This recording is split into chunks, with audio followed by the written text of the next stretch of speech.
persembahan dan perpuluhan dapat ditransfer melalui BCA 857 050 5000 atas nama GBI Musi Palam Indah atau scan barcode QR kode GBI Musi Palam Indah.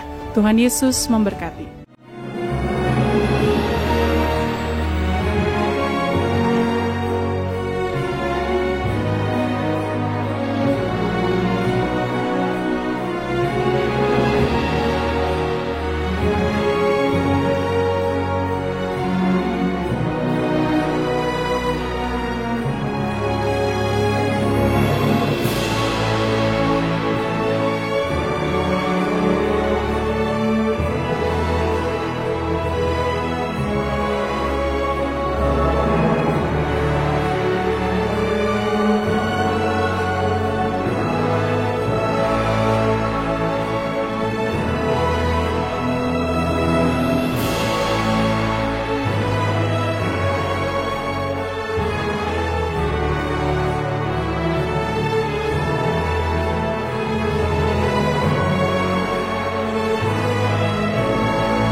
Shalom Bapak Ibu Saudara, berjumpa kembali dengan kami GBI Musi Palam Indah di dalam Menara Doa Online malam hari ini. Mari Bapak Ibu kita persiapkan hati kita, biarlah setiap kali kita menghadap tahta kasih Tuhan, ada sesuatu yang berubah dalam setiap kehidupan kita. Amin Bapak Ibu. Biarlah dengan hati yang penuh sukacita kita masuk dalam hadirat Tuhan dengan penuh keberanian. Kita mohon kepada Tuhan, belas kasihan Tuhan selalu turun atas umat Tuhan yang selalu berlindung di dalam Tuhan. Mari kita berdoa Bapak Ibu Saudara. Tuhan, kami bersyukur untuk tangan-Mu yang perkasa yang selalu datang menolong setiap kami. Tuhan, kami bersyukur buat di setiap badai hidup kami, pelangi kasih-Mu selalu ada ya Tuhan. Tuhan, kami bersyukur kepadamu, tak henti-hentinya rahmat-Mu dalam kami Tuhan Yesus. Panjangnya, lebarnya, luasnya, dalamnya tak pernah terselami oleh pikiran kami ya Tuhan.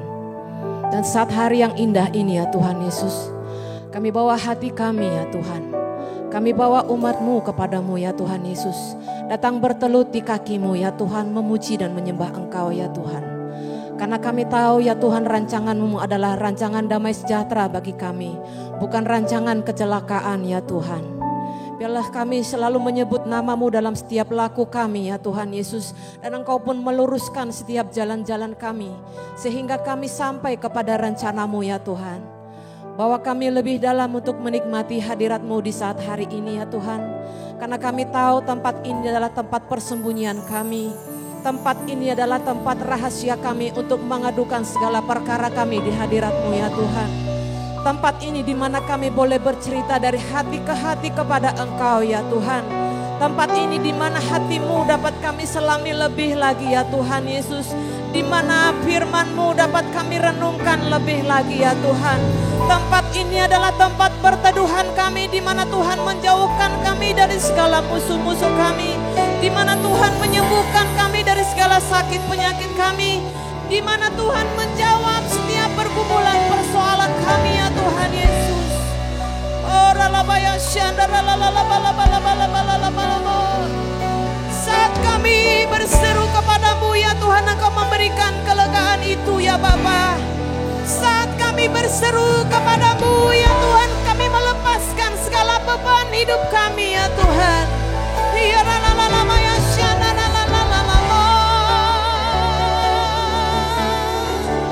kami hampiri tata kasih-Mu dengan tidak cemu-cemu, menghampiri-Mu dan berseru kepadamu ya Tuhan.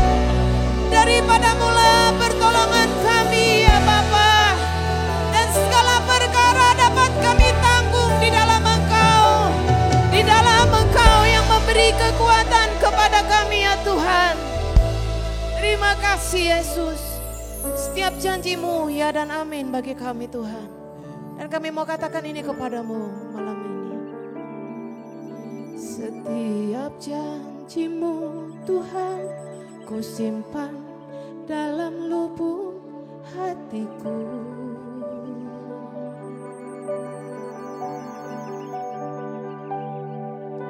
Lewati setiap masalah, tiap tetes air mata dalam hidupku. Janji-Mu menopang hidupku, kasih-Mu menuntun langkahku dalam setiap waktu. Penolongku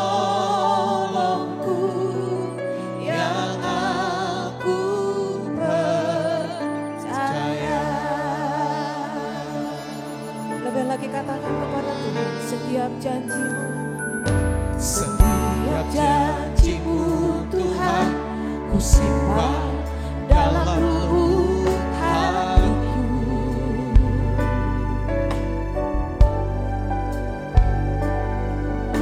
Lewati setiap masalah, tiap tetes air mata dalam hidupku. Janji-Mu menopang hidupku, kasih-Mu menuntun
dalam hidup kami ya Tuhan.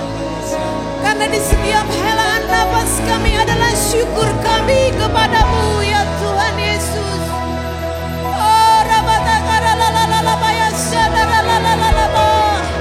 Di saat kekuatan yang baru Tuhan berikan itu cukup bagi kami ya Tuhan.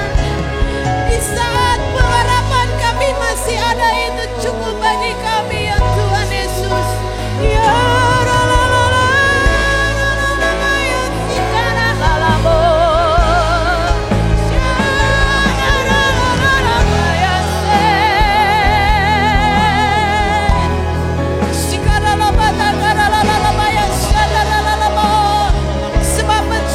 pencobaan yang kami alami adalah pencobaan biasa yang tidak melebihi kekuatan kami ya Tuhan. Dan sampai kapanpun ya Tuhan Yesus, rancangan-Mu adalah tetap rancangan terbaik bagi kami ya Tuhan. Ya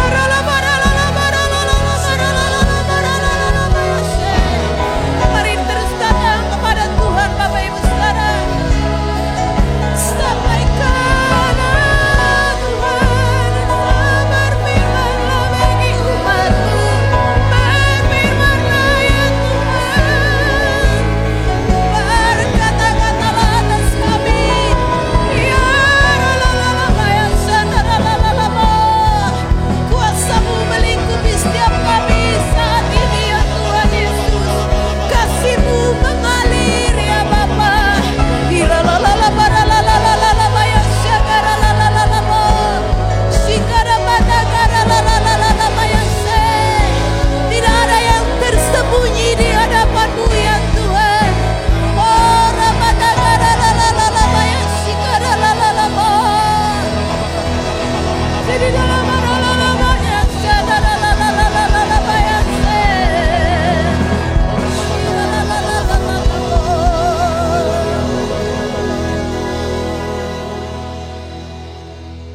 penyertaan-Mu sempurna, Rancangan-Mu penuh damai, aman dan sejahtera. Walau di tengah badai, ingin ku selalu bersama, rasakan keindahan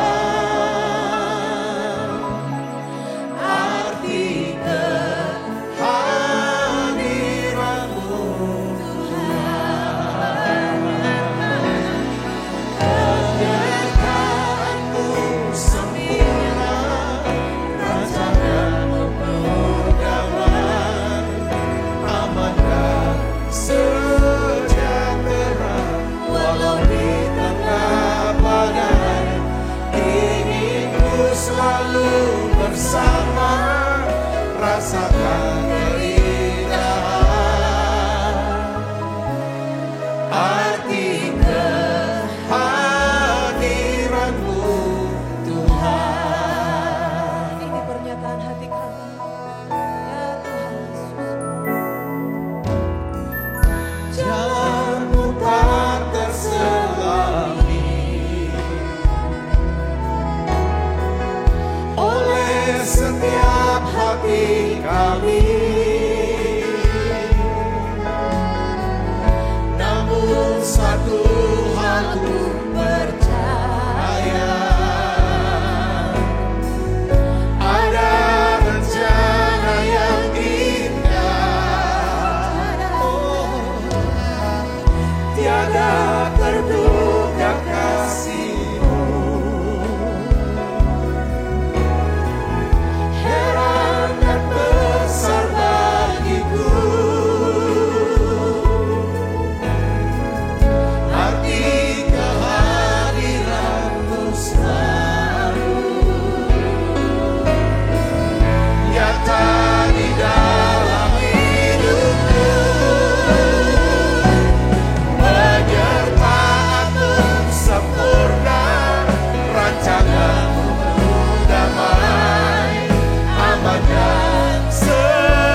sempurna, rancangan-Mu untuk damai, aman dan sejahtera.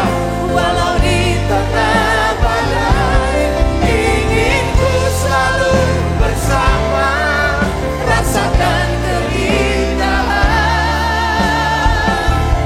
arti kehadiran. Lagi katakan penyertaan-Mu sempurna, rancangan-Mu damai, aman dan sejahtera. Walau di tengah badai, ingin ku selalu bersama, rasakan keindahan arti kehadiran-Mu Tuhan, arti kehadiran-Mu Tuhan, arti kehadiran-Mu Tuhan.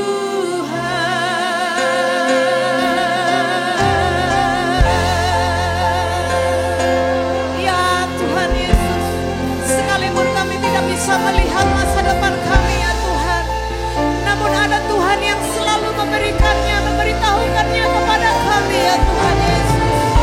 Hati kami tetap memandang kepada rencana-Mu, memandang wajah-Mu ya Tuhan Yesus. Ya Tuhan, ya Tuhan, ya Bapa. Sekalipun di dalam mengikuti rencana-Mu ada badai, ada topan ya Tuhan, namun kami percaya bahwa pelangi itu akan selalu ada ya Roh Kudus.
semua anak-anak-Mu yang ada ya Tuhan di menara doa ini.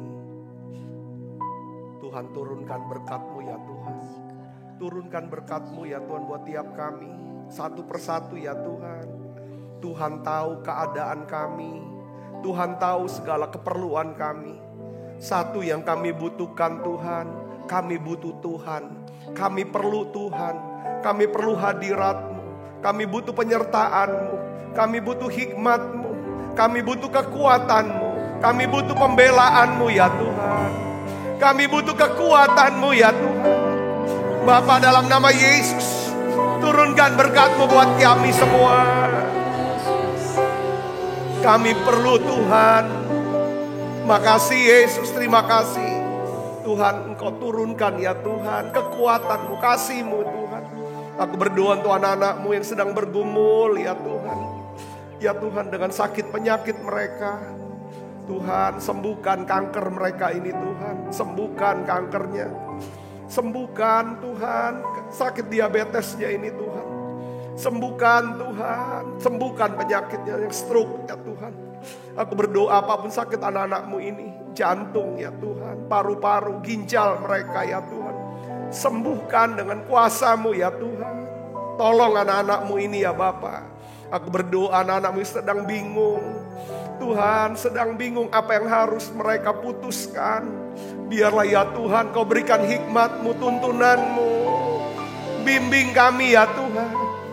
Tuhan, kami yang sedang ya Tuhan, anak-anak-Mu sedang mengalami ya Tuhan pencobaan ya Tuhan, godaan ya Tuhan, kesulitan ya Tuhan. Apapun ya Tuhan, aku berdoa biar Engkau menjadi penolong buat kami. Engkau menjadi penolong buat setiap kami ya Tuhan. Terima kasih Tuhan, terima kasih. Makasih Allah Roh Kudus. Makasih ya Bapa. Terima kasih, kami percaya mujizat masih ada.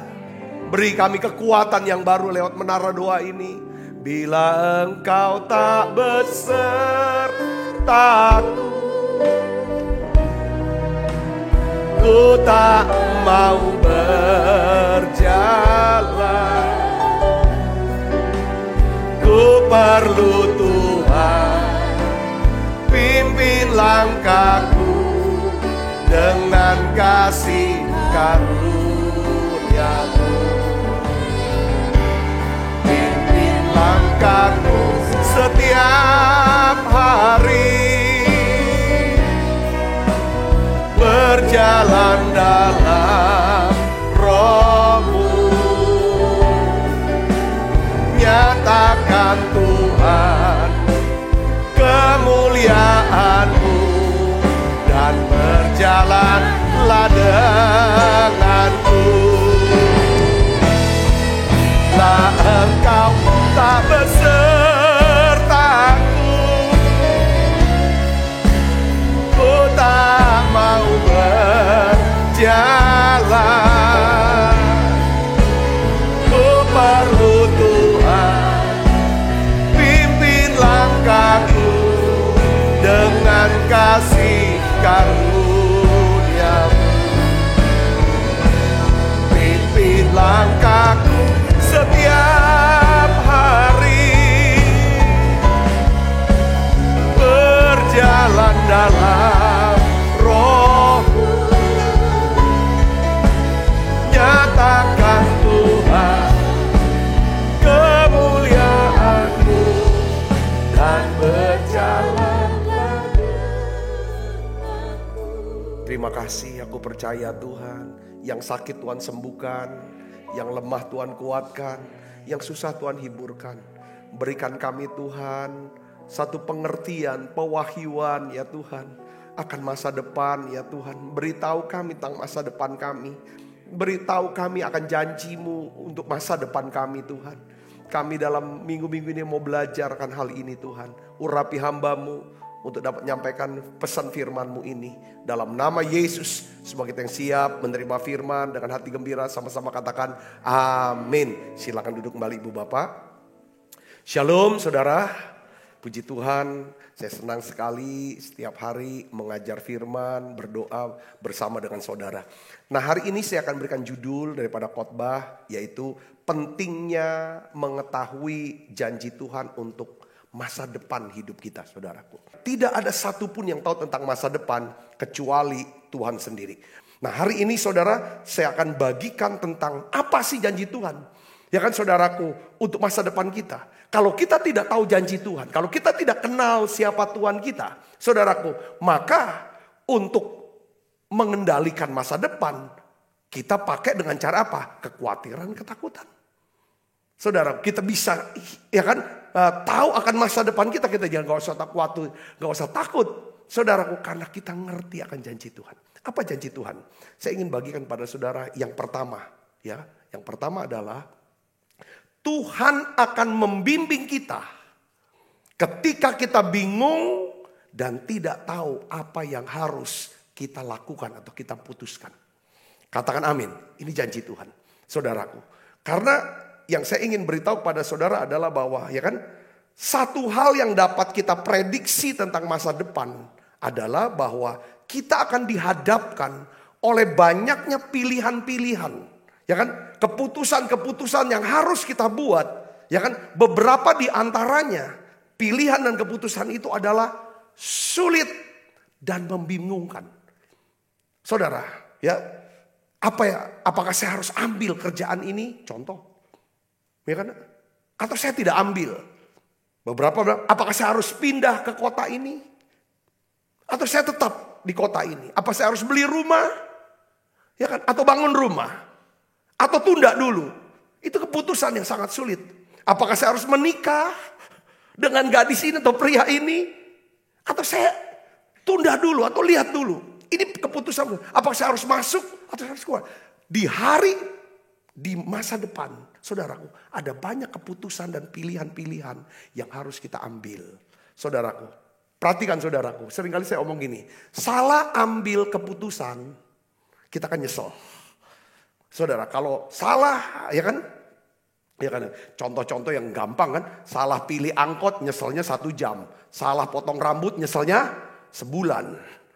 Salah pilih sekolah nyeselnya setahun. Tapi ada hal-hal yang kita salah pilih. Itu dampaknya saudara seumur hidup kita. Nah, oleh karena itu saudaraku, ya kan, kalau kita bingung, kita tidak tahu apa yang harus kita putuskan. Alkitab katakan Tuhan berjanji untuk membimbing kita. Dia akan mengajarkan kepada kita jalan-jalan yang harus kita pilih. Nah, dia janji kepada kita saudara untuk memberikan kita hikmatnya. Sehingga kita bisa mengambil keputusan dan pilihan, memilih pilihan yang terbaik. Mari kita baca Alkitab kita dari Mazmur 25 ayat yang ke-9. Kita baca sama-sama saudara. 1, 2, 3. Ia membimbing orang-orang yang apa? Rendah hati menurut hukum. Ia mengajarkan jalannya kepada orang yang rendah hati. Saudara mau dapatkan bimbingan dari Tuhan? Saudara mau Tuhan bisa tunjukin jalannya? Ketika dia tunjukin jalannya, pasti dia akan pertemukan orang-orang yang tepat buat saudara. Golden connection buat saudara. Nah, disinilah makanya kenapa kita butuh Tuhan untuk masa depan kita. Karena kita tidak tahu akan hari esok. Dan kita tidak bisa kendalikan. Ya kan, harus tetap baik. Ya kan, tidak bisa. Tapi ketika kita percayakan hidup kita, andalkan Tuhan. Dengar baik saudaraku, dengar baik. Kalau dia sertai kita, dia pasti bimbing kita. Sekalipun saudara saya melewati yang namanya lembah kekelaman, lembah air mata. Ya kan saudara, kalau dia menyertai, dia pasti membimbing, menuntun kita. Amin saudara, sehingga kita tidak salah mengambil keputusan. Tetapi untuk bisa dapatkan bimbingan Tuhan untuk masa depan kita, syarat yang diminta adalah apa saudara? Rendah hati. Salah satu tanda kerendahan hati adalah berdoa. Berdoa. Ketika saudara mau buat rencana, mau buat keputusan apapun, saudara harus serahkan ke Tuhan, bicara sama Tuhan. Tuhan, aku mau ini, mau buat ini, rencananya ini. Tuhan, aku ingin engkau bimbing, engkau tolong. Jangan langsung lakukan. Habis doa, mantapkan di hati. Saudara mulai pelajarin lagi, lihat lagi, renungkan lagi, duduk bareng. Jangan buru-buru. Lalu kalau untuk lebih baik cari peneguhan. Saya dapat, ya kayaknya harus diambil keputusan ini nih. Harus pilih yang ini. Ya, ini untuk hal-hal yang penting aja, saudaraku. Saudara bisa cari nasihat dari mungkin gembala saudara atau pemimpin rohani saudara atau orang-orang yang rohani. Minta bimbingan nasihat rohaninya sambil dia bisa dukung dalam doa. Itu hanya untuk peneguhan di hati saudara Kristus. Ya kan? Kalau saudara sudah dapat peneguhan di hati, saudara ambil keputusan. Itu hal yang luar biasa. Jadi kata kuncinya kalau saudara mau menerima janji Tuhan untuk masa depan saudara adalah kita harus belajar rendah hati. Semakin kita rendah hati, semakin banyak tuntunan dan pengajaran Tuhan. Semakin sedikit kesalahan yang akan kita ambil dalam pilihan-pilihan dan keputusan kita. Katakan amin. Amsal 3 ayat 5 dan 6 katakan begini. Percayalah kepada Tuhan dengan segenap hatimu. Percaya dengan Tuhan segenap hati. Saya mau nanya sama saudara. Siapa orang yang paling saudara percayai segenap hati saudara? Ada enggak? Saudaraku. Saya mau kasih tahu. Kecuali Tuhan. Ya kan saudara? Tidak ada orang yang punya pengetahuan, pengertian, informasi yang sempurna. Katakan amin saudara. Kita sudah bahas hanya Tuhan yang dia bisa lihat saudara dari awal, tengah sampai akhir sekaligus dia bisa tahu. Dia bisa hadir di sana. Sedangkan kita cuman bisa lihat, saya kasih contoh tentang pawai 17 Agustus. Yang pawai karnavalnya itu berkilo-kilometer. Saudaraku, ya kan? Saudara bisa lihat pawai itu hanya sebatas saudara di depan mata saudara. Kalau saudara berdiri di pinggir jalan. Tetapi saudara bisa melihat keseluruhan pawai dari awal sampai akhir ketika saudara naik helikopter. Naik pesawat, saudara lihat itu. Di tempat yang tinggi. Tidak ada satu pribadi pun yang paling tinggi. Yang paling sempurna. Yang punya sudut pandang yang sempurna. Perspektif yang sempurna. Kecuali siapa? Tuhan. Katakan amin. Ya kan? Karena dia bisa melihat. Ya kan? Secara keseluruhan. Pasti dia ngerti secara keseluruhan. Karena dia ngerti secara keseluruhan. Dia bisa kasih nasihat secara keseluruhan. Katakan amin saudara. Ya kan? Seperti kalau saudara macet nih. Di jalan raya puncak. Puncak Bogor macet. Ya kan? Saudara stres sudah berapa lama. Saudara gak tahu. Karena saudara daya pandang saudara. Hanya sebatas depan mobil situ. Hanya berapa. Tapi ketika ada seseorang naik helikopter. Dia bisa melihat ujung jalan. Apa penyebab daripada kemacetan itu. Berapa lama dia akan bergerak. Dia akan beri informasi. Saya ingin beritahu kepada saudara. Tuhan katakan apa? Percayalah kepada Tuhan.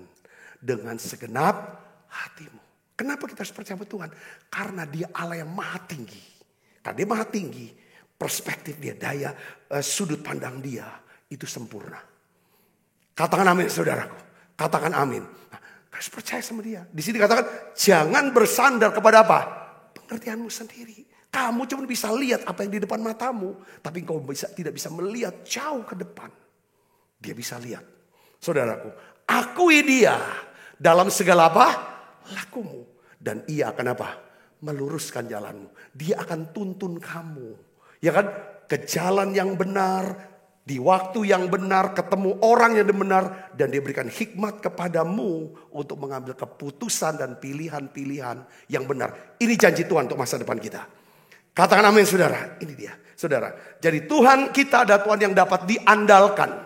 Dapat dipercayai. Kenapa? Sekali lagi saya mau katakan. Karena Tuhan memiliki sudut pandang yang sempurna.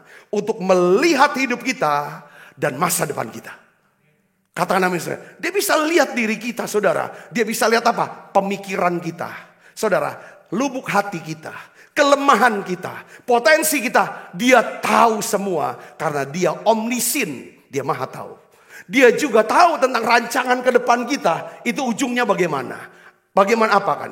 Ketika dia sudah bisa tahu. Kalau dengan dua plan. Kalau kita ikut rencananya. Ujungnya akan ke situ. Dia udah tahu. Karena dia memberikan kita kebebasan untuk memilih. Ketika kita menolak rencana Tuhan. Menolak untuk mengikuti perintah Tuhan. Kita ambil keputusan berdasarkan maunya kita sendiri. Kita ambil rencana kita sendiri. Dia akan bisa lihat ujungnya ke sana. Tetapi dengan kasihnya yang begitu besar. Seringkali dia akan gagalkan rencana kecelakaan. Dia gagal dengan cara apa? Tiba-tiba kok kena kanker, kok bangkrut, kok kehilangan orang yang diandalkan. Itu untuk supaya apa? Balik arah.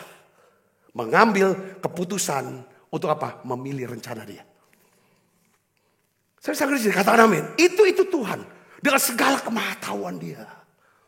Kenapa kita harus andalkan dia? Seringkali itu, saya udah bilang, ya kan, berbalik dari jalan-jalan yang jahat. Kata jahat, definisi Alkitab berdasarkan firman Tuhan adalah Yesaya adalah apa? Melupakan Tuhan. Saudara saya jahat di mata Tuhan. Bukan karena kita melakukan pembunuhan berencana.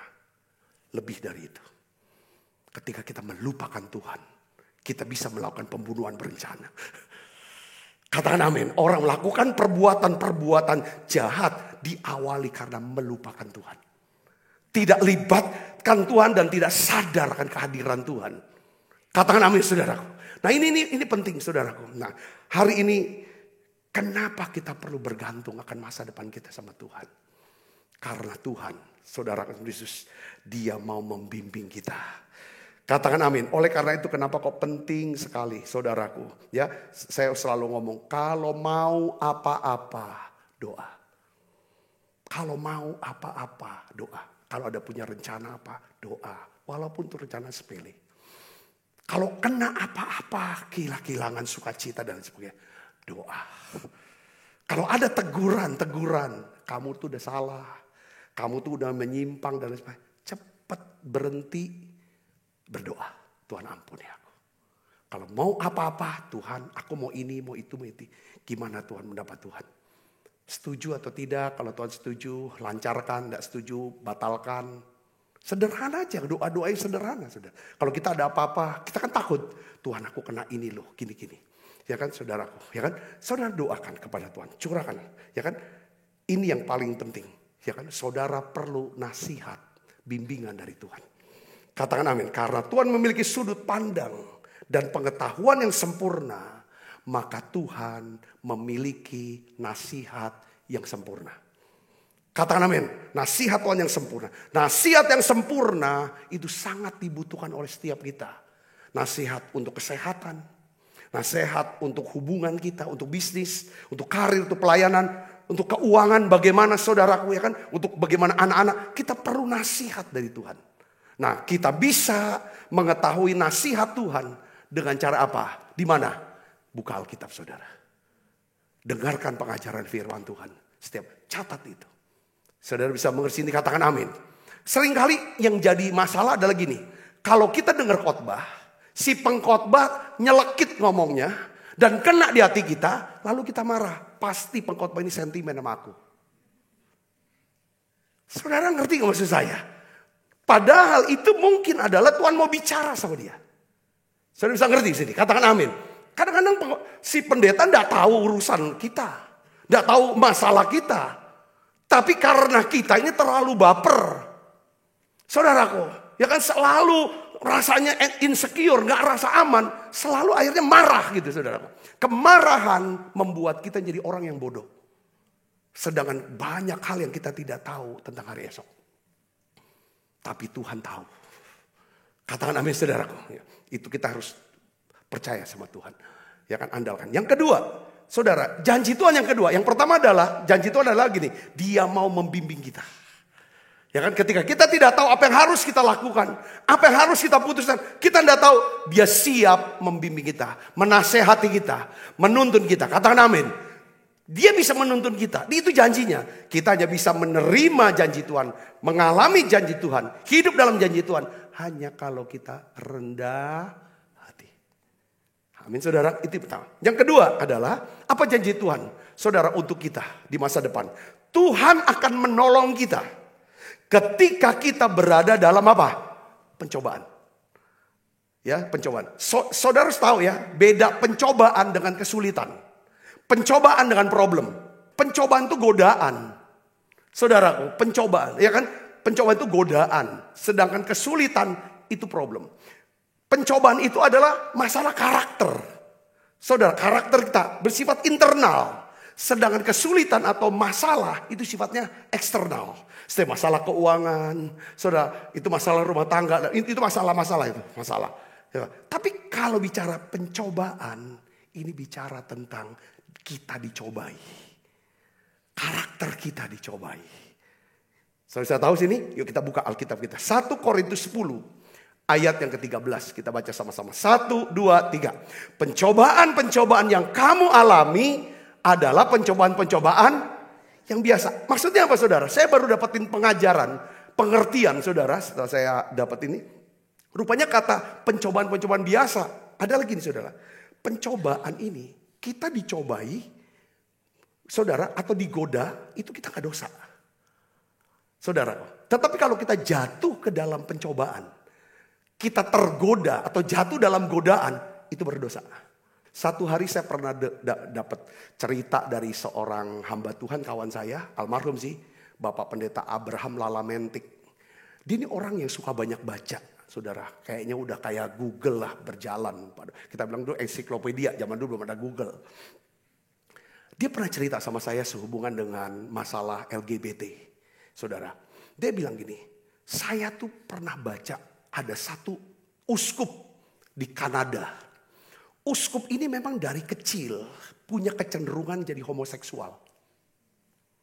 Homoseksual. Dia bilang begitu. Ada kecenderungan suka sama laki-laki, bukan sama perempuan. Saudara, apalagi menjelang dewasa. Setiap hari dia bilang, dia bikin buku harian. Buku harian. Ketika dia ngerasa dicobai, digoda untuk tertarik, bukan tertarik, untuk mau menyerah tuh, ya lakukan deh. Dia tulis, dia serius sama Tuhan. Tuhan, aku sedang digoda. Aku tidak mau tergoda. Aku tidak mau jatuh. Aku seorang kecenderungan suka dengan laki-laki. Saudara tahu, di akhir hidup dia tulis saudara dalam titik lemah. Saya bersyukur sebagai seorang yang punya kecenderungan homoseksual. Tidak sekalipun aku sentuh dan berhubungan seks dengan laki-laki dan perempuan. Saya masih jaga kemurnian dan kekudusan hidup saya.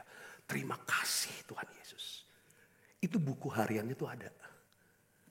Jadi kalau kita digodai, kita nggak dosa. Kayak contoh saudara, kita nih lagi jalan itu ada meja isinya makanan-makanan, babi kecap lah, sate babi lah, semua segala macam. Kalau kita cuma tertarik aja, ya kan saudara, lalu kita makan sedikit, itu nggak apa-apa. Tapi kalau udah makan babi kecap sampai 2 kilo, nah itu jatuh dalam pencobaan. Saudara saya mau terus. Jadi saya mau bagikan tentang pencobaan itu godaan. Beda dengan yang namanya kesulitan atau trouble dalam hidup kita. Saya bisa ngerti. Kita bisa nih lagi merem-merem doa-doa ini tiba-tiba kepikiran. Iblis kasih pikiran-pikiran. Yang namanya saudara ide. Yang enggak saudaraku. Itu enggak dosa. Asal kita bilang tolak dalam nama Yesus. Aku gak mau pikirin ini. Karena semua ide yang datang dari iblis, yang selalu yang negatif, yang jahat, yang kotor, yang porno. Saudara, dengar baik saudaraku. Ya kan, itu semua ada namanya godaan. Tapi Tuhan juga bisa kasih kita kepikiran sesuatu. Untuk buat ini dan lain sebagainya. Itu namanya ide. Makanya Tuhan tuh motivator terbaik dalam hidup kita. Katakan amin saudara. Ya kan, kadang-kadang kita juga punya kepikiran sendiri. Tapi kita harus uji kalau pikiran kita sendiri. Makanya jangan mengandalkan pengertian sendiri. Saya ngerti sini katakan amin. Makanya di sini pencobaan biasa. Nah oleh karena itu saudara, sepanjang sisa hidup kita, dengar baik. Kita akan digodai pada kelemahan kita yang sama. Kita punya manusia lama kita tuh apa? Kita mungkin seorang yang pemarah kah? Kita seorang yang mungkin mudah depresi. Selama sisa hidup kita akan bergumul tuh ini. Godaan ini.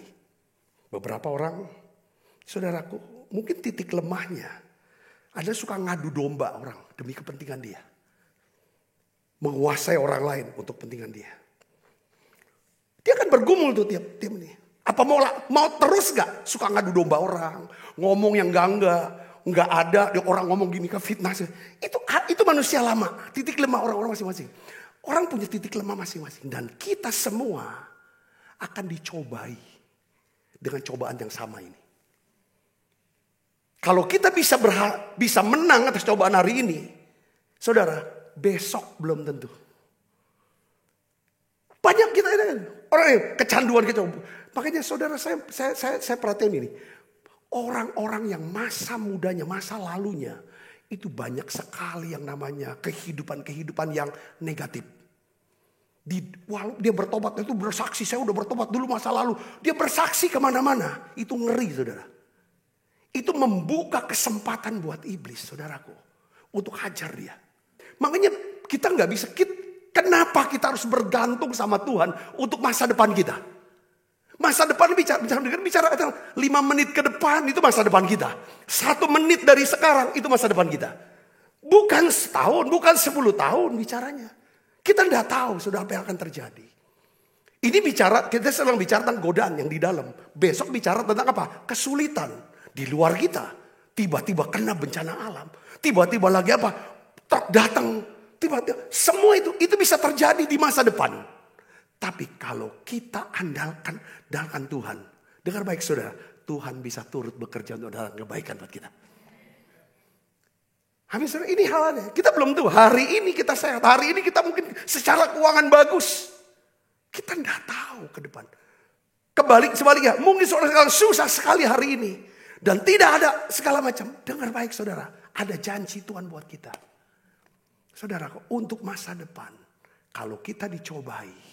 Dia pasti akan tolong kita. Katakan amin. Di sini katakan, sebab Allah setia. Karena itu ia tidak akan membiarkan kamu dicobai apa? Melampaui kekuatanmu. Pada waktu kamu dicobai, ia akan memberikan kepadamu apa? Jalan keluar. Kapan dia berikan kita jalan keluar? Kalau kita rendah hati. Kita mau berseru pada dia. Saudaraku, seru sama dia. Sehingga kamu dapat menanggung. Ada seorang pendeta nasehatin saya gini saudara. Dia bicara. Ya kan tiap kita kan punya titik lemah. Ya kan itulah titik di mana iblis akan ganggu kita supaya kita jatuh dalam dosa. Lalu kita hilang sukacita kita. Lalu kita kayaknya gak layak sama Tuhan. Gak layak sama Tuhan. Akhirnya kita gak mau ke gereja. Gak mau doa. Gak mau buat dan lain sebagainya. Kita hidup dengan rasa bersalah. Rasa malu dan lain sebagainya. Itulah titik. Jadi caranya gimana? Kita tuh tahu. Kapan kita dicobai dan kapan kita jatuh dalam cobaan. Kita tahu. Mungkin waktu badan kita lagi sedang kimia badan kita nih lagi apa. Kita tahu pasti. Nah pada saat itu katanya dia bilang. Pertama kamu harus ngomong sama Tuhan. Minta kekuatan dari Tuhan. Yang kedua kamu ngomong sama orang yang paling dekat sama kamu. Aku lagi sedang coba ini. Aku gak kuat nih. Tolong kita sama-sama berjuang. Kamu bantu berjuang. Katakan amin. Katakan amin. Nah ini yang terjadi saudara Yesus ya kan. Itu hal. Jadi saya ingin beritahu kali. Hal terpenting yang perlu kita ketahui adalah godaan atau pencobaan adalah bahwa kita akan bergumul dan digoda dengan kelemahan kita yang sama di sepanjang sisa hidup kita. Katakan amin.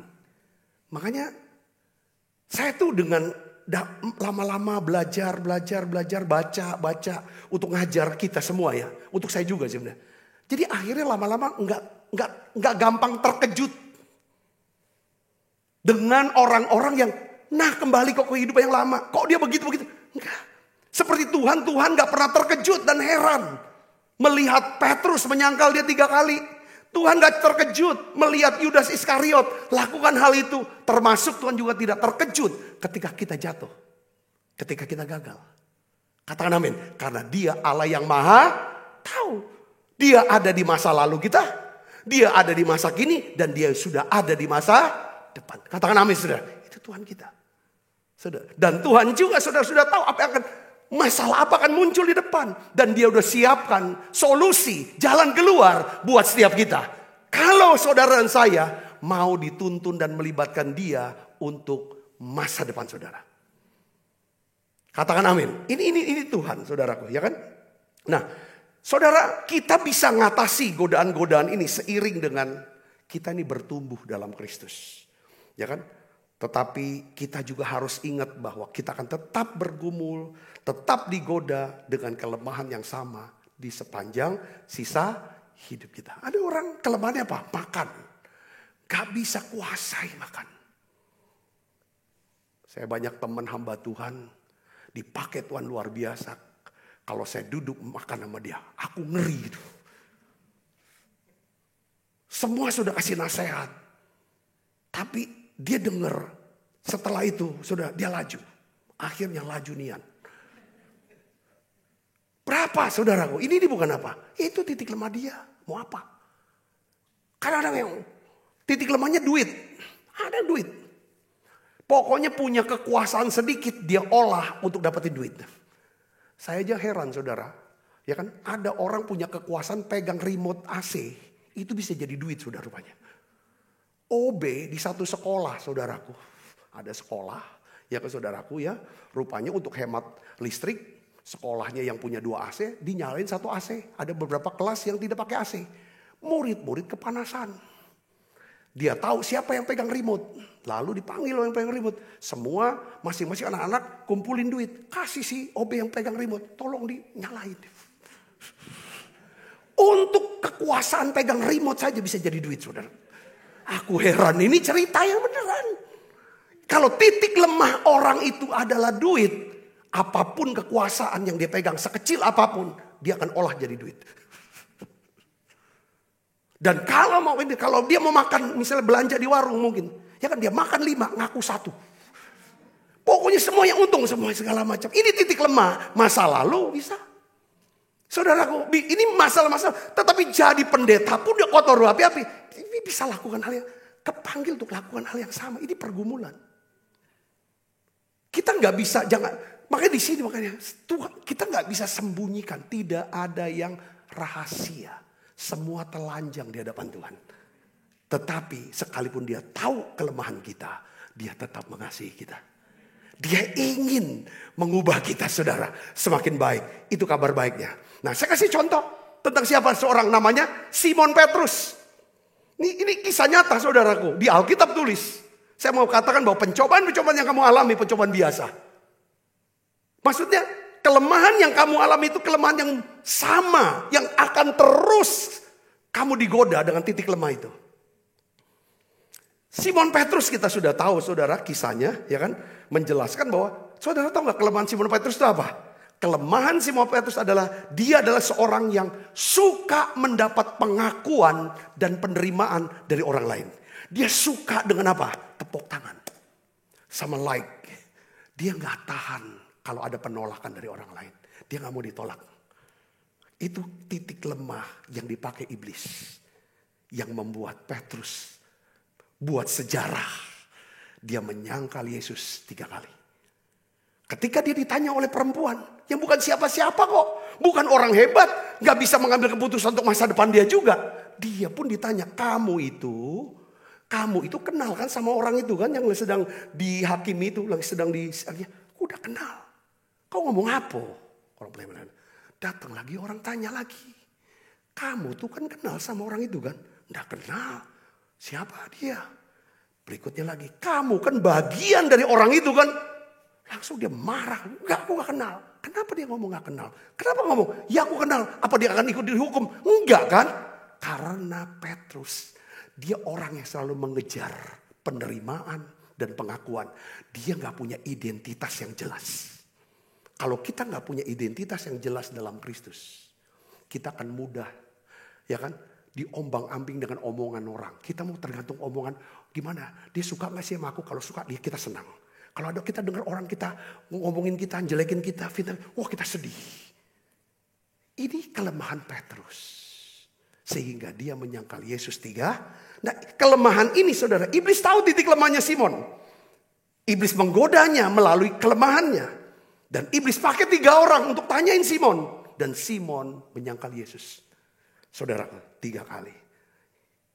Simon menyerah kepada godaan iblis. Setelah itu kan sebelum Yesus disalib kan. Sudah Yesus disalib, Yesus bangkit. naik surga. Simon Petrus penuh Roh Kudus. Dia khotbah, 3.000 orang bertobat. Dia sudah jadi pemimpin. Sudah hebat dia. Sudah khotbah, sudah segala macam. Kelemahan yang sama. Godaan, kelemahan yang sama. Dia digodai, dia dicobai dengan kelemahan yang sama. Kapan itu saudara? Kita baca Galatia 2 ayat 11. Kita baca sama-sama ayat ini saudara. Ini godaan Petrus yang kedua. Saudaraku, dan dia jatuh dengan godaan ini. Saudaraku. Baca yuk, 1, 2, 3. Tetapi waktu Kefas ini Simon Petrus, datang ke Antiokhia. Aku berterang-terang menentangnya. Sebab ia salah. Karena sebelum beberapa orang dari kalangan Yakobus datang. Ini kalangan Yakobus tahu datang? Kalangan orang Yahudi galis keras. Siapa Yakobus ini? Yakobus yang nulis surat Yakobus. Siapa dia? Adik Yesus. Ini Yahudi tulen saudara. Wah mantap dengan ininya. Oh, saudara keras dulu. Saudara sebelum Yakobus datang dan rombongan. Alkitab katakan apa? Paulus bilang apa? Ia makan sehidangan dengan siapa? Saudara-saudara yang tidak bersunat. Tetapi setelah mereka datang. Rombongan orang Yahudi ini. Ia mengundurkan diri dan menjauhi mereka. Karena takut akan saudara-saudara yang bersunat. Karena tradisi orang bersunat. Tradisi Yahudi. Kalau saudara orang Yahudi tidak boleh duduk makan sama orang yang bukan Yahudi. Najis. Karena makanannya beda. Saudaraku. Nah Petrus makan mereka. Lihat ada kabur ya. Kenapa? Takut. Nanti apa kata orang. Nah, ini saudaraku. Ditegur sama Paulus. Ayat 13 kita baca. Dan orang-orang Yahudi lain pun turut berlaku munafik dengan dia. Sehingga Barnabas sendiri turut terseret oleh kemunafikan mereka. Tetapi waktu kulihat bahwa kelakuan mereka itu tidak sesuai dengan kebenaran Injil. Aku berkata kepada Kefas, ini Paulus ini terang-terangan orangnya. Kalau gak beres langsung labrak. Saudara keren ini. Di hadapan mereka semua. Aku labrak beritahu Kefas di hadapan semua orang. Jika engkau seorang Yahudi hidup secara kafir dan bukan secara Yahudi. Bagaimanakah engkau dapat memaksa saudara-saudara yang tidak bersunat untuk hidup secara Yahudi. Saudara Simon Petrus saja. Sekali khotbahnya 3.000 orang bertobat. Penuh Roh Kudus segala macam pemimpin. Dia tetap digodai saudara. Dicobai dengan kelemahan dia yang sama. Dan dia jatuh. Maksudnya saya sedang ngomong tentang apa nih? Kita gak bisa tepok-tepok dada gitu loh. Wah aku nih orang hebat, orang suci. Aku gak ini. Langsung kita hakimi orang hari ini. Karena kita tidak berbuat. Saudaraku, iblis tahu titik lemah kita. Bukan cuma Tuhan yang tahu kelemahan kita. Tapi iblis tahu. Iblis pakai kelemahan kita untuk mencobai kita. Untuk menggoda kita. Oleh karena itu, Tuhan yang tahu kelemahan kita. Biarlah kita ngomong sama Tuhan. Tuhan ini titik lemah aku. Aku minta kasih karuniamu Tuhan. Katakan amin. Kelemahan Simon Petrus adalah dia seorang yang suka mendapat pengakuan dan penerimaan orang lain.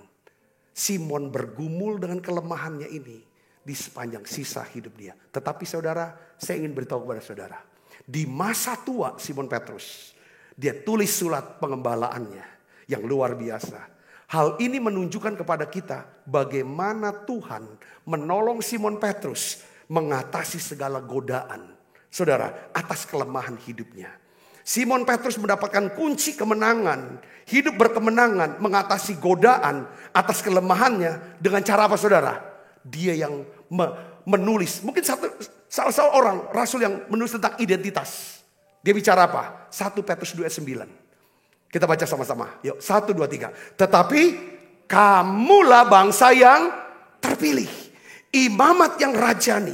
Bangsa yang kudus. Umat kepunyaan Allah sendiri. Supaya kamu memberitakan perbuatan-perbuatan yang besar dari Dia. Yang telah memanggil kamu keluar dari kegelapan kepada terang yang ajaib. Petrus dapat pewahyuan dari Roh Kudus. Tentang apa? Identitas diri yang sejati di dalam Kristus. Setelah dia ngerti identitasnya. Saya percaya dia sudah menang dengan kelemahannya ini. Dia nggak perlu lagi mencari-cari pengakuan untuk diterima orang. Ya, atau untuk dicintai, untuk dihargai sama orang. Dia nggak perlu, sorry, harus pakai mobil, mungkin Lamborghini, untuk bisa dihormati, diakui orang lain. Dia nggak perlu lagi saudara pakai baju yang harganya mungkin 100 juta rupiah untuk bisa dihargai oleh orang lain. Ya kan, dia nggak perlu lagi lakukan ini dan itu untuk bisa diterima orang lain. Dia berkata, kamu adalah bangsa yang terpilih. Kata bangsa yang terpilih oleh Tuhan artinya Tuhan sudah pilih, artinya Tuhan sudah terima kita apa adanya. Dia sudah terima kita, dia sudah akui kita bahwa kita ini berharga. Katakan, kita terpilih karena kita berharga. Katakan amin saudara, identitas. Saya percaya ketika saudara ngerti tentang identitas, saudaraku, maka saudara ini dasar. Ya nanti saya inikan lagi saudaraku. Ada lagi tulisan ayatnya Petrus saudaraku. Saya ingin ajak saudara. 2 Petrus 1 ayat 2 dan 5. Sini bacaan. Ini saya mau kasih tahu tentang dia Tuhan yang pegang masa depan Simon Petrus. Tuhan yang menyelesaikan masalahnya. Dengan apa? Pengertian. Jadi gini saudara. Saudara dan saya bisa mengalami perubahan. Kita bisa berubah. Kita tidak lakukan lagi. Setelah kita mendapatkan apa? Pembaruan hidup. Paradigma baru. Karena yang namanya bertobat itu metanoia. Kita sudah mengalami pembaharuan pikiran. Ketika pikiran kita sudah diubahkan, perasaan kita juga berubah. Yang dulu kita rasanya senang, sekarang jijik aku lakukan itu. Jijik, muak aku dengan lakukan hal seperti itu. Ketika seorang sudah diubahkan, saudara, ya kan? Dulu itu satu kenikmatan mungkin yang namanya dosa ini. Sekarang kita pikirannya diubahkan, perasaan jadi jijik aku lakukan, jijik aku ngomong seperti itu. Aku tidak akan mau lakukan untuk memanipulasi, menguasai orang, untuk kepentingan orang. Adu domba satu, ngomong sini, ngomong sana. Atau mungkin suka mencuri, kebiasaan yang mencuri. Aduh, memalukan sekali ya, aku suka mencuri ya, diam-diam. Aku suka menipu ya, dan lain sebagainya. Itu liwatnya pembaharuan. Dan Petrus mengalami perubahan paradigma itu. Saudara, tentang apa? Identitas. Pertama. Yang kedua, saudara, dia mengerti. Untuk kita gak akan pernah bisa mengatasi kelemahan kita dengan kekuatan kita sendiri. Saya apalagi. Tidak bisa saudaraku. Tetapi setiap kali saya sadar akan apa? Anugerah, kasih karunia Tuhan Yesus Kristus. Ya kan? Saya butuh kasih karunia. Makanya Paulus dia tulis di dalam 2 Petrus 1 ayat 2 dan 5. Baca sama-sama dengan saya. 1, 2, 3. Kasih karunia dan damai sejahtera melimpahi kamu oleh pengenalan akan Allah dan akan Yesus Tuhan kita. Coba ayat 2 dulu, stop saudara gini. Dalam terjemahan lain begini. Ya kan, kasih karunia Tuhan Yesus akan terus makin besar dalam hidup kamu. Damai sejahtera akan makin besar begitu. Seiring dengan apa? Pengenalan kamu akan Tuhan. Pengenalan kamu akan firman Tuhan. Semakin kamu kenal siapa Tuhan. Semakin kamu ngerti akan janji Tuhan ini. Ya kan? Maka semakin besar kasih karunia Tuhan. Semakin besar damai sejahtera Tuhan ini. Kasih karunia dan damai sejahtera inilah kekuatan untuk menghadapi apa? Pencobaan, godaan. Sehingga kita bisa punya jalan keluar. Untuk lolos dari godaan. Katakan amin saudaraku. Yesus juga dicobai, digodai pada waktu kapan? Dia lemah. Lemahnya apa? Lapar. Iblis suruh ubah dari batu jadi apa? Roti. Untuk apa? Untuk dimakan. Karena dia memang kebutuhannya, titik lemahnya lapar. Saudaraku, Yesus tolak itu. Karena dia punya firman. Punya pikiran firman. Katakan amin. Perasaannya, enggak, aku tidak mau lakukan. Kita akan bisa mengatasi godaan-godaan seiring dengan kita bertumbuh di dalam pengenalan akan Tuhan Yesus Kristus. Katakan amin. Tetapi saya ingatin lagi. Kita akan tetap bergumul dengan kelemahan yang sama selama sisa hidup kita. Itulah pentingnya kenapa kita harus tiap hari bergantung sama Tuhan. Berdoa, minta Tuhan tolong aku. Beri aku kekuatan. Aku butuh firman-Mu. Katakan amin. Saudara berkati dengan pesan ini. Tutup mata kita akan berdoa. Bapakku berdoa di dalam nama Yesus. Aku minta ya Tuhan. Biarlah ya Tuhan kau berikan kami satu kasih karuniamu, damai sejahteramu makin besar buat kami Tuhan. Dengan kami bisa kenal akan firman-Mu, akan janji-Mu, akan pribadi-Mu Tuhan. Kami tidak mau jauh dari Tuhan. Karena kami tahu Tuhan, ya Tuhan, kami tidak tahu akan apa yang akan terjadi di hari esok. Di masa depan kami. Kami tidak bisa kendalikan masa depan kami. Tapi kami punya Tuhan yang maha tahu. Maha tahu. Oleh karena itu kami mau butuh Tuhan. Tuhan, biarlah Engkau bimbing kami. Tolong kami untuk apa yang harus kami putuskan dalam hidup kami. Ampuni dosa kami. Kalau kami suka melupakan Tuhan, kami mengambil jalan kami sendiri. Ampuni kami Tuhan. Dan juga ya Tuhan, kami tahu Tuhan, Engkau akan tolong kami ketika kami dicobai. Ketika kami digoda, Engkau akan tolong. Oleh karena itu ya Tuhan, tolong kami Tuhan, tolong. Tolong Tuhan, tolong kami. Beri kami urapan yang baru. Supaya ya Tuhan kami bisa hidup ya Tuhan. Menurut daripada kebenaran firman-Mu. Terima kasih Tuhan, terima kasih. Aku berdoa untuk setiap anak-anak-Mu yang sudah diberkati ya Tuhan. Dengan menara doa ini, dengan firman-Mu ini. Biar firman ini bertumbuh dalam hidup mereka. Kuat ya Tuhan, berakar dalam mereka ya Tuhan. Berbuah dalam hidup mereka. Berkati tangan-tangan yang memberi persembahan. Untuk kelangsungan daripada pelayanan menara ini Tuhan. Menara doa ini dan gereja ini. Tuhan berkati mereka berlimpah-limpah. Sebentar kami akan makan perjamuan kudus. Dalam nama Yesus kami berdoa. Haleluya. Amin, amin, amin. Dalam Yesus ku percaya. Ada kemuliaan Kuasa salibnya. Ku jadi pemenang dalam segala hal. Kekuatanku, pengharapanku dalam Yesus. Sebab apa yang telah kuteruskan kepadamu telah kuterima dari Tuhan. Yaitu bahwa Tuhan Yesus pada malam waktu istirahat mengambil roti. Dan sudah itu ia mengucap syukur atasnya. Ia memecah-mecahkannya dan berkata, inilah tubuhku yang diserahkan bagi kamu. Perbuatlah ini menjadi peringatan akan aku. Saudaraku, bukankah roti tangan kita ada persoalan kita dengan tubuh Kristus? Mari kita makan dalam namanya. Angkat cawan. Demikian juga yang mengambil cawan sudah makan berkata, cawan ini perjanjian baru yang memeterkan darahku.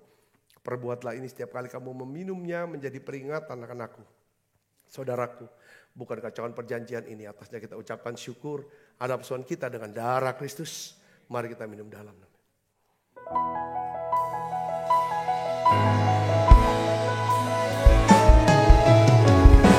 Terima kasih Yesus.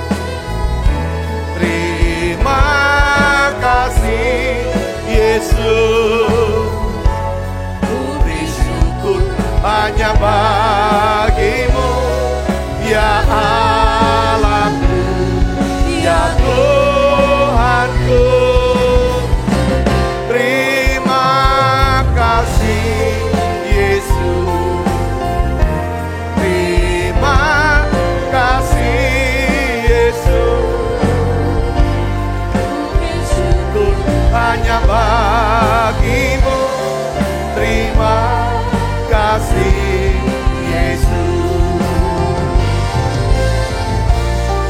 Beri syukur hanya bagimu. Terima kasih Yesus. Mari buka kedua tangan kita, arahkan hati mana kita ke surga untuk menerima berkat dari Allah. Kekasih Kristus, terimalah berkat yang berlimpah-limpah daripada Allah Bapa. Di dalam anaknya yang tunggal Tuhan kita Yesus Kristus. Persoalan yang manis Roh Kudus menyertai kita semua. Mulai saat ini sampai datang menjemput kita dan permai. Dan sampai selama-lamanya. Semua kita yang percaya dan berkati sama-sama katakan amin. Saudara semua.